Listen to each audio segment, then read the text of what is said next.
Bonjour à tous. Nous allons aujourd'hui vous parler de ce qu'est un conteneur en pratique. Il faut dire qu'un conteneur, d'abord, c'est une succession de couches d'applications, une succession de couches applicatives, voilà, qui sont en réalité sont les dépendances qui sont inhérentes à l'application que vous voulez qu'il y a dans le conteneur en question.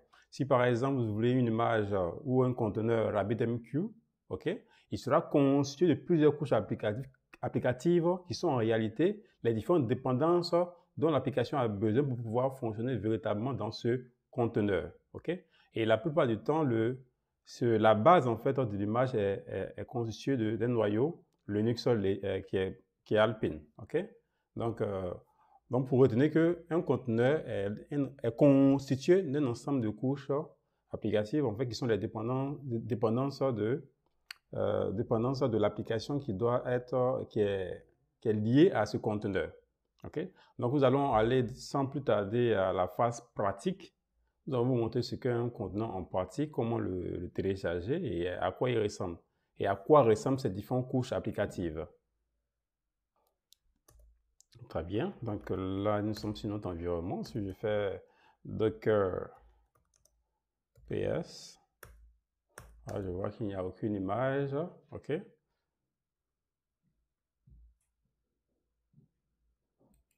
Alors, par exemple, si jamais nous voulons télécharger une image Docker RabbitMQ, ok, nous allons, c'est simple, vous faites Docker run. Si nous voulons, par exemple, lancer une image RabbitMQ, Docker run RabbitMQ, tout simplement, juste le nom, avec le nom de l'application à télécharger ou que vous voulez voir lancer sur votre environnement.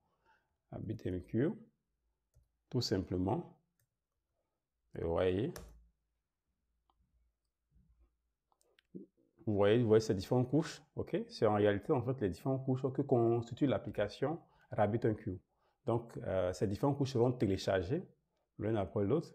Et vu que nous avons dit Docker Run, après avoir téléchargé cela, l'application RabbitMQ va être lancée sur votre environnement, tout simplement. Ok? Si jamais on va une instance.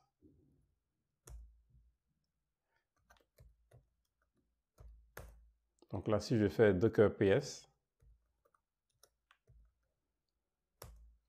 très bien. On voit que, aisément, il y a notre application qui est en cours de fonctionnement sur notre serveur.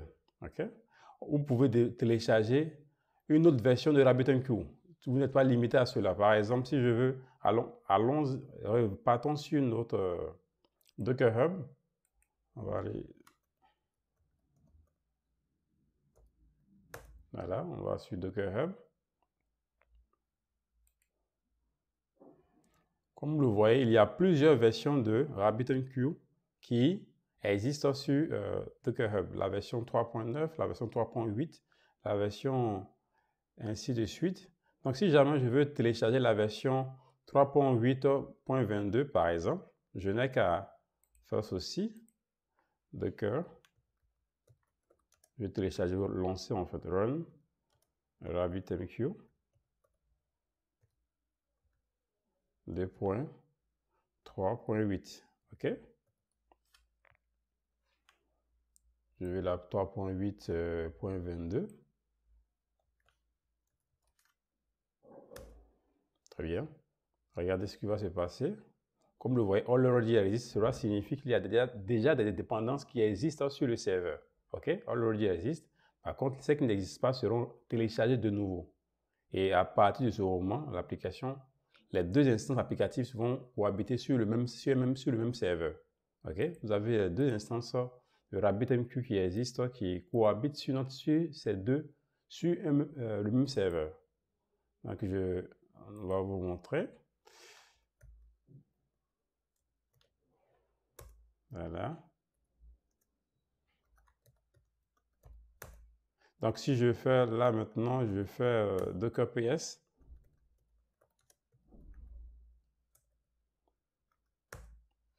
Vous voyez, il y a ces deux notions, ces deux instances, ces deux conteneurs Docker qui sont en cours de fonctionnement sur notre machine. Okay? Et comme vous le voyez ici, il y a deux notions distinctes qu'il faut clarifier. La notion de conteneur et la notion d'image, comme vous le voyez ici. OK? Il y a la notion de conteneur et la notion d'image. Il y a le conteneur ID et la notion d'image en fait. L'image, c'est le package. On va maintenant préciser le bon vocabulaire à utiliser. Okay? L'image, c'est le package applicatif qui est sur le Docker Hub. Okay? Sur le Docker Hub, c'est le package applicatif qui est sur le Docker Hub, qui sera téléchargé.